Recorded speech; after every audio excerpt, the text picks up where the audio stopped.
His place wasn't given to him. He paid for it with fear, with humiliation, with the smallest steps forward. Every day, just a little closer. Every day, he moved a little closer, still quiet, still curled inward, still with his head lowered. Not because he was cowardly, but because he understood. To live here, first he had to be allowed to exist. And being allowed sometimes is a fight longer than the wound itself. He was still chased away, still pushed aside at meals, still watched with narrow, hostile eyes. Some looks don't need fists to hurt, because the look says, "You're extra. Go back to wherever you came from." But he didn't have a wherever to return to. He only had here, a strange home. He was only 6 months old, 2 kilos. He had never been held by his mother, never slept inside the real warmth of an embrace. Yet what he carried was heavier than anyone imagined. A baby who had to learn the laws of the troop through pain, through shame, through fear. Was he afraid of being hit? He was. Was he angry when he was driven away? He was. Did he hate it when his food was taken? He hated it. So much that sometimes he wanted to rush forward, to bite, to strike back. But then he looked at the stuffed animal in his arms, and he remembered. He couldn't win against anyone with strength. He could only win by staying. He swallowed the anger down like swallowing a stone, and he kept moving closer, just a little.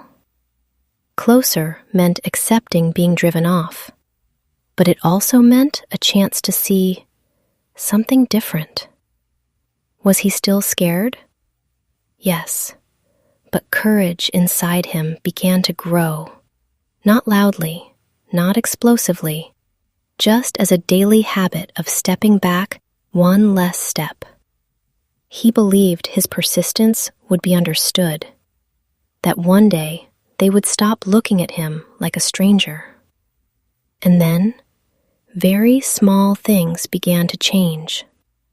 Eyes grew less bitter, not warm, just less eager to chase him away.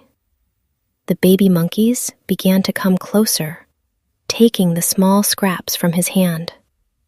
And the strangest thing was this: their mothers didn't yank them back immediately anymore. To him, that was a huge joy, even if it wasn't complete, even if it lasted only a few seconds where he could touch the feeling of belonging. A few seconds were enough to let him breathe a little easier. But he was still on the edge, still watching every footstep, still clutching the stuffed animal like a survival ticket. His place was still fragile, fragile like the scent of food in the wind.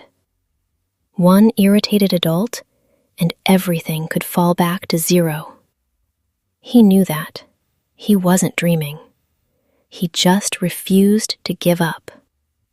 Then, one day, something he never dared to hope for happened. A mother monkey pulled him closer. No threat, no bared teeth, no driving him away. She simply tugged him nearer, like pulling in a lost child. And then she began to groom him. Fingers moved through his fur slowly, so gentle he couldn't believe it was real.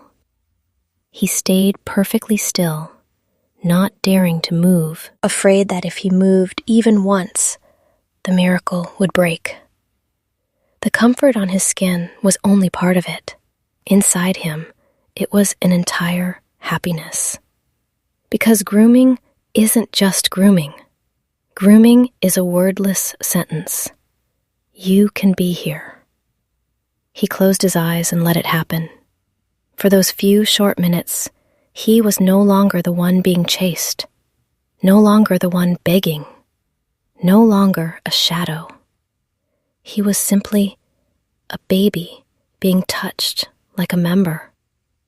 He knew then what he had endured hadn't been meaningless. Not everyone hated him. Not every embrace disappears. Even in darkness, there are beams of light, even if they're only faint.